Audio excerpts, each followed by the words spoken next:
the gladiator who rose from the arena, surrounded by blood and glory, against the power of Rome, and fought until the very end. Spartacus, behind the legend. Spartacus was a Thracian, born around 103 BC, most likely in the region of modern-day Bulgaria. Ancient historians such as Plutarch, Appian, and Florus agree on his Thracian origin, though details of his early life remain uncertain. He may have served as an auxiliary in the Roman army before being captured and enslaved, possibly for desertion or rebellion. Enslaved and sold to a ludus, gladiator school, owned by Lentulus Batiatus in Capua, Spartacus was trained to fight for the entertainment of the Roman people. While the exact duration of his time as a gladiator is not recorded, most historians estimate that he spent several years in the arena before the uprising of 73 BC. His role as a Thraex gladiator, a light-armored fighter with a curved sword, seeker, and small shield, is supported by iconography and Roman combat classifications, though not directly confirmed by primary sources. Life in the arena. The arena was a place of blood, glory, and spectacle, where slaves fought to survive another day under the eyes of roaring Roman crowds. Spartacus, trained in brutal combat and strategy, quickly earned a reputation among his peers for intelligence and skill.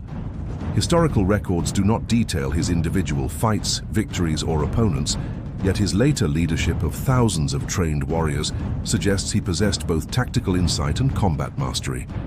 Ancient authors described him as a man of great strength, intelligence, and spirit, more Greek than barbarian in character. Plutarch also records that Spartacus was married to a Thracian woman who was enslaved with him. She was said to be a prophetess of the Dionysian cult, and she once dreamed that a serpent coiled around her husband's face as he slept, a symbol, she said, of a great and fearful power that would rise and end in tragedy. This prophecy would later be seen as an omen of his destiny. Unfortunately, like many women of that era, her name and fate have been lost to history, remembered only through Plutarch's account of her dream and prophecy that foreshadowed the rise and fall of Spartacus, the beginning of the rebellion. In 73 BC, Spartacus, along with about 70 other gladiators, plotted and executed a daring escape from the ludus in Capua. According to Appian and Florus, the rebels seized kitchen knives and makeshift weapons, overpowered their guards, and fled toward Mount Vesuvius, where they established their first camp. Among those who escaped were Crixus, a Gallic gladiator, known for his raw strength and courage, and Oenomaus, believed to be of Gallic or possibly Greek origin, both experienced fighters who became Spartacus' early allies and co-leaders. The small band of fugitives soon attracted thousands of escaped slaves, shepherds, and rural workers who longed for freedom. Within months, their numbers swelled to an estimated 70,000 men. Victories against Rome. Using the rugged terrain of Mount Vesuvius to his advantage, Spartacus displayed remarkable military ingenuity. When Roman forces under Gaius Claudius Glaber besieged the mountain, Spartacus famously outmaneuvered them, lowering his men down the cliffs using vines, attacking the Romans from behind, and annihilating the besieging force. Following this and several other victories, Spartacus's army captured Roman weapons and provisions, transforming a ragtag group of fugitives into a disciplined fighting force. Over the next 2 years, the rebels won multiple engagements against Roman legions, defeating commanders such as Publius Varinius and Lucius Cosinius. These victories shocked Rome and elevated Spartacus from mere rebel to military threat. The division. Within the rebellion.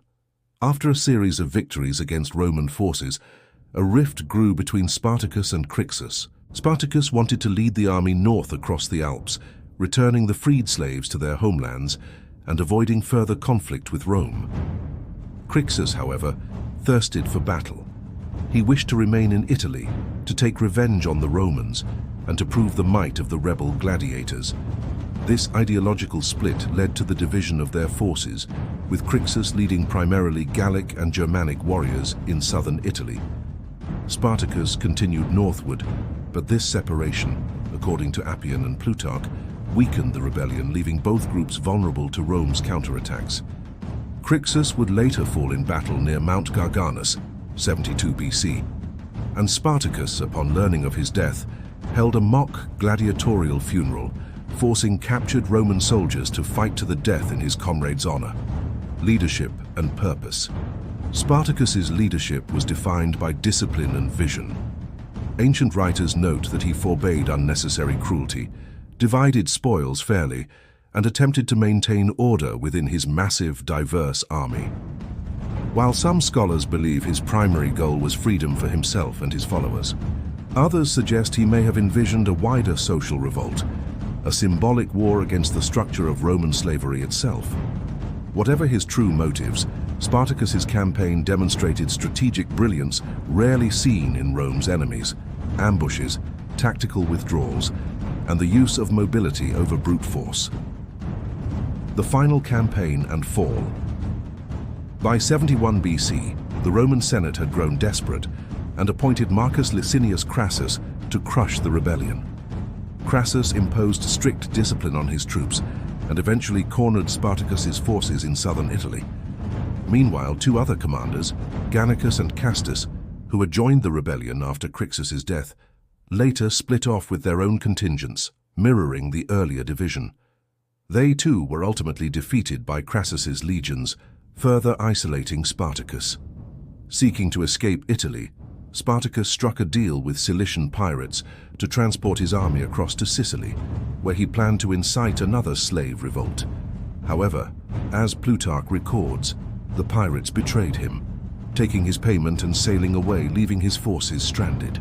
This treachery would seal his fate, as Crassus's legions closed in from the north and south. His strategy was militarily very sound.